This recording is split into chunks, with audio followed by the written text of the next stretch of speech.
शुभ दुपार सगळ्यांना. तर कसे आहात सगळे? सगळे मजेत असेल, आनंदी असेल, तसेच स्वस्थ असेल आणि असायलाच पाहिजे अशीच मी बापांच्या चरणी प्रार्थना करते. तर जी आता भाऊबीजेची माझी साडी होती, मी आता माहेरी गेली होती तेव्हा आणलेली, तर त्यालाच फॉल वगैरे लावायची होती मला. तर तीच फॉल वगैरे मी लावायला घेतली, कारण कामं वगैरे झालेले होते आणि दुपारच्या वेळेत थोडासा वेळ होता.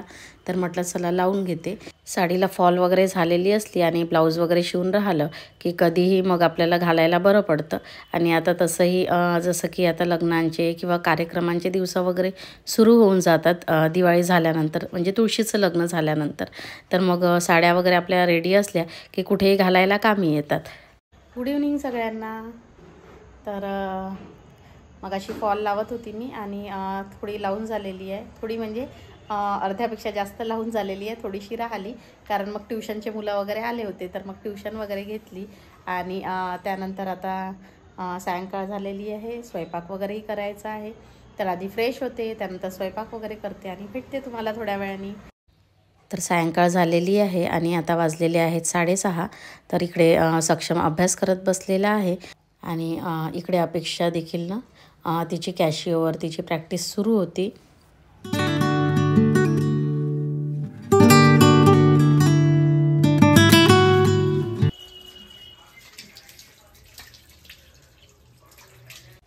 तर आता स्वयंपाक वगैरे करून घ्यायचा आहे. तर त्याआधी ना फ्रेश व्हायला गेली. तर आधी चेहऱ्यावर छान थंडगार पाणी मारून घेतलं. म्हणजे हिवाळ्याचे दिवस असो, पावसाळा किंवा उन्हाळा, पण रोज सायंकाळी मला हातपाय वगैरे धुवून रेडी होण्याची अगदी सवय आहे. म्हणजे नाही केलं कधी तर असं चुकल्यासारखं होतं. म्हणजे होत तर नाही असं कधी, कारण अगदी त्याची आठवण असते. सायंकाळ झाली की पहिले रेडी होणं, त्यानंतर मग बाकीचे कामं वगैरे जे काही आहे ते करणं. कारण सकाळी एकदा अंघोळ झाली आणि जी तयारी झाली त्यानंतर मग काही आरशात बघायला मिळत नाही. तर म्हणून मग सायंकाळी अगदी सायंकाळची जी काही आपली कामं आहेत, दिवावात करणे, स्वयंपाक, त्याआधी मी एकदा फ्रेश होत असते. चला आता रेडी झालेली आहे आणि स्वयंपाक वगैरे करायचा आहे. तर ते सगळं करून घेते आता. तर स्वयंपाकामध्ये आधी मी भात मांडायला घेतला. त्याकरिता तांदूळ वगैरे काढून घेतले. तर तांदळाचा डब्बा मी ओट्याखालीच इथे ठेवत असते. म्हणजे तो थोडा हेवी असतो आणि जास्त प्रमाणात तांदूळ वगैरे त्यामध्ये भरलेले असतात. त्यामुळे मग तो इथल्या इथे घ्यायला मला बरं पडतो, म्हणून तो मी तिथेच ठेवत असतो. तांदळाचा, गव्हाच्या पिठाचा, ज्वारीच्या पिठाचा वगैरे डबा माझा तिथेच असतो ओट्याच्या खाली. तर आज स्वयंपाकामध्ये मला नॉनव्हेज बनवायचं आहे. कारण उद्यापासून मार्गशीर्ष महिना सुरू होतो आहे आणि जे महालक्ष्मीचे गुरुवार असतात तर ते मी करत असते. म्हणजे उपवास आणि त्याची जी काही पूजा वगैरे असते तर ती सगळी करत असते. तर पुढे येणाऱ्या व्लॉगमध्ये तुम्हाला ते सगळं काही बघायला मिळणार आहे. तर आपल्या चॅनलला ज्यांनी सबस्क्राईब केलं नसेल त्यांनी पटकन सबस्क्राईब करून घ्या. तर जसं की मी सांगितलं की गुरुवार करत असते मी महालक्ष्मीचे. तर त्यामुळे आता महिनाभर माझ्याकडे नॉनव्हेज वगैरे बनत नाही. तर त्यामुळे ते आज ना नॉनव्हेज घेऊन आलेले होते. तर तुमच्यापैकी कुणी मार्गशीर्ष महिन्याचे गुरुवार करतात का? तर नक्की कमेंटमध्ये सांगा मला. तर इथे सक्षम ना भाजी, म्हणजे जी नॉनव्हेजची भाजी होती ते त्यांनी धुवायला घेतलेली होती. अधूनमधून त्याला आवड वाटली की किंवा इच्छा झाली की तो किचनमध्ये काही ना काही करायला येत असतो. तर भाजीसाठी मसाल्याला कांदे वगैरे मी कापून घेतलेले होते आणि तेलामध्ये थोडी खाकस आणि कांदा परतायला ठेवलेला आहे. नंतर मला काही खडे मसाले काढून घ्यायचे होते.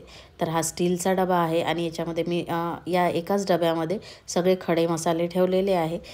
म्हणजे एकाच वेळी एकाच जागी सगळे मसाले मिळून जातात. म्हणजे जास्त डबे वगैरे शोधण्याची गरज पडत नाही. तर खडे मसाल्यांमध्ये मी चक्रीफूल, कलमी, मोठी विलायची, लहान विलायची, 2 लवंग, थोडे काळे मिरे, परत लाल सुक्या मिरच्या आणि तेजपान आधीच टाकलेलं होतं मी तेलामध्ये. तर कांदे वगैरे परतून झाले, त्यानंतर मग सगळे खडे मसाले जे होते तेही परतून घेतले. सोबतच थोडं खोबरं आणि डाळवा, परत तांदूळ देखील मी थोडेसे भाजून घेतलेले होते.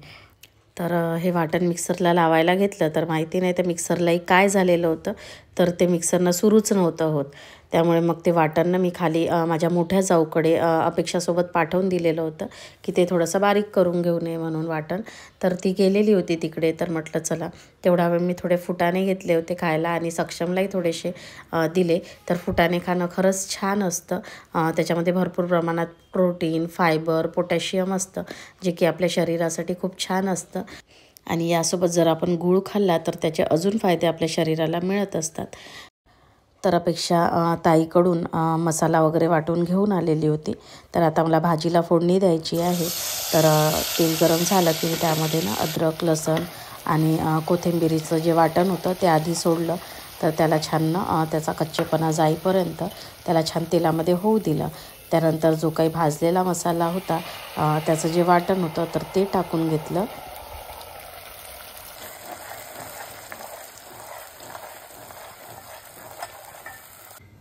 तर सगळा मसाला थोडा वेळ मी तेलामध्ये होऊ देणार. तोपर्यंत जे काही आपले सुके मसाले आहे तर ते मी काढून घेणार आहे. तर तिखट, मीठ, हळद, जिरे पावडर, धने पावडर, थोडा काळा मसाला, तर सगळ्या गोष्टी मी एका प्लेटमध्ये काढून घेतलेल्या होत्या की जेवढ्या मला लागतात तेवढ्या. तर त्या सगळ्या मग मी एकत्र त्यामध्ये टाकून दिल्या. नंतर थोडी कस्तुरी मेथी आणि थोडा चिकन मसालाही मी त्यामध्ये टाकलेला होता. तर हे सगळे मसाले वापरून मी भाजी करत असते. म्हणजे अगदी छान सावजी म्हणतात ना तशी भाजी बनत असते टेस्टला. तर खूप छान वाटत असते. कधी या पद्धतीने, कधी थोडी वेगळी, पण कधी कधी मी ट्राय करत असते. तर चला भाजीला फोडणी वगैरे दिली आणि एकीकडे भाजी मी शिजायला ठेवलेली आहे. तर त्यावर एक ताट ठेवलं आणि त्यावर मी पाणी ठेवलेलं आहे. म्हणजे भाजी शिजली की तेच पाणी मग मी त्या भाजीमध्ये टाकून देणार. म्हणजे ते पाणी छान गरम होऊन जातं आणि भाजीसाठी वेगळं पाणी गरम करण्याची गरजही पडत नाही. आणि त्यानंतर पोळ्या करायला घेतल्या. तर भाजी शिजेपर्यंत माझ्या पोळ्याही होऊन जातील.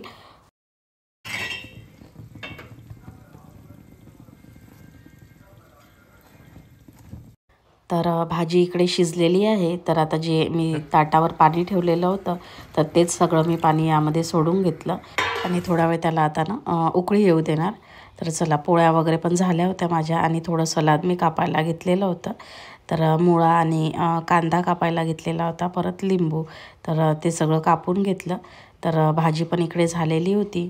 तर त्यामध्ये मग मी कोथिंबीर टाकून घेतली. चला भाजी झालेली आहे. आता ताटं करायला घेते. इकडे सलादही मी तयार करून घेतलेला आहे. तर हे देखील आता ऑफिसमधनं आलेले होते आणि भाजी वगैरे पण झाली होती. मग कोथिंबीर वगैरे टाकून ताटं वगैरे करून आम्ही जेवण वगैरे करून घेतले. तर जेवण वगैरे झाल्यानंतर जी काही भांडी होती तर आधी पाण्याने वगैरे सगळे स्वच्छ करून घेतले मी. त्यानंतर मग सगळे घासायला घेतले. तर जेवण झाल्यानंतर लगेच भांडे घासण्याची अगदी सवय आहे मला. म्हणजे मी कधीच रात्रीचे भांडे वगैरे ठेवत नाही. दिवसा तर लगेच घासत असतेच. दिवसातनं म्हणजे 3दा तर भांडे घासावेच लागतात. एकदा तर ते सकाळचा स्वयंपाक वगैरे झाल्यानंतर, एकदा दुपारचे जेवणं वगैरे झाल्यानंतर आणि परत मग रात्रीचे. तर रात्रीचे भांडे वगैरे घासून झोपलं, ओटा वगैरे छान क्लीन करून की सकाळी उठल्या उठल्यानं अगदी छान फ्रेश वाटतं बघूनसुद्धा. आणि सकाळी उठल्यानंतर किचनमध्ये छान कामं करण्याचीही इच्छा होते. तर चला भांडी वगैरे सगळी माझी घासून झालेली होती. त्यानंतर मग सिंक सगळा मी घासायला घेतला. तर भांडे झाले की मी लगेच सिंक वगैरे घासून घेत असते. आणि सोबतच रात्रीचे भांडे वगैरे झाले की हा नळ देखील स्वच्छ करून घेत असते. कारण दिवसभरात आपलेही स्वयंपाक वगैरे करताना जे हातं वगैरे सगळे त्याला लागत असतात. त्यामुळे मग रात्रीचा मी त्याला स्वच्छ करून घेत असते. आणि सिंक देखील जसे भांडे झाले तसाच मी क्लीन करत असते. तर मी फक्त तो पाण्याने धुवत नाही, तर त्याला साबणाने किंवा मग सर्फच्या पाण्याने वगैरे घासून घेते. त्यानंतर पाण्याने वगैरे स्वच्छ धुवून तो कोरड्या कपड्याने पुसून घेत असते. आणि रात्रीच्या वेळी किचनमध्ये आपली कुठलीही वापर नसते. त्यामुळे मग रात्रीच्या वेळी मी किचनचा जो सिंक आहे तो पूर्ण कोरडा करूनच ठेवत असते. कारण तो ओला राहिला किंवा काही अन्नाचे वगैरे त्याच्यामध्ये कण वगैरे राहिले तर त्यामुळे कॉक्रोच वगैरे होण्याची जास्त शक्यता असते. त्यामुळे रात्रीच्या वेळी अगदी क्लीन करून ठेवत असते मी. कोरड्या कपड्याने वगैरे पुसून घेत असते त्याला. आणि या पद्धतीने नेहमी सिंक ठेवलं ना की छान असं ते शायनिंग मारतं, चमकतं. तर माझ्या या सिंकला ना 9 वर्ष झालेली आहे, मात्र आताही ते जसंच्या तसंच आहे. तर त्यानंतर मग जिथे मी सगळा स्वयंपाक वगैरे केलेला ठेवत असते, तर तो टेबल वगैरेही सगळा पुसून मी स्वच्छ करून घेतला. तर ही सगळी कामं रात्री झोपण्याआधी वगैरे करून घेतली की सकाळी ना अगदी उठल्या उठल्या छान फ्रेश वाटतं किचनमध्ये आल्यानंतर, आणि कामं करायलाही उत्साह येतो.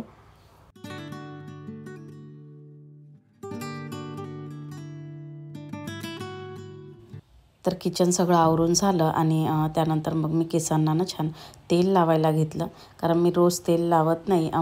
तर ज्या दिवशी मला केस धुवायचे आहे तर त्याच्या आदल्या दिवशी म्हणजे रात्री मी केसांना ना छान तेल लावून घेत असते. मस्त भरपूर असं तेल छान लावून मसाज वगैरे करून घेत असते केसांची छान, आणि मग सकाळी धुवून घेत असते. म्हणजे आठवड्यातनं 2दा तरी मी केस धुवत असते. तर चला इथेच आता व्लॉगचा एंड करते. आजचा व्लॉग तुम्हाला कसा वाटला नक्की कमेंटमध्ये सांगा. आवडला असल्यास जरूर एक लाईक करा. चॅनलवरती नवीन असाल तर सबस्क्राईब करून घ्या. तर भेटूया अशाच एका छानशा व्लॉगमध्ये. तोपर्यंत बाय बाय आणि सगळ्यांना गुड नाईट.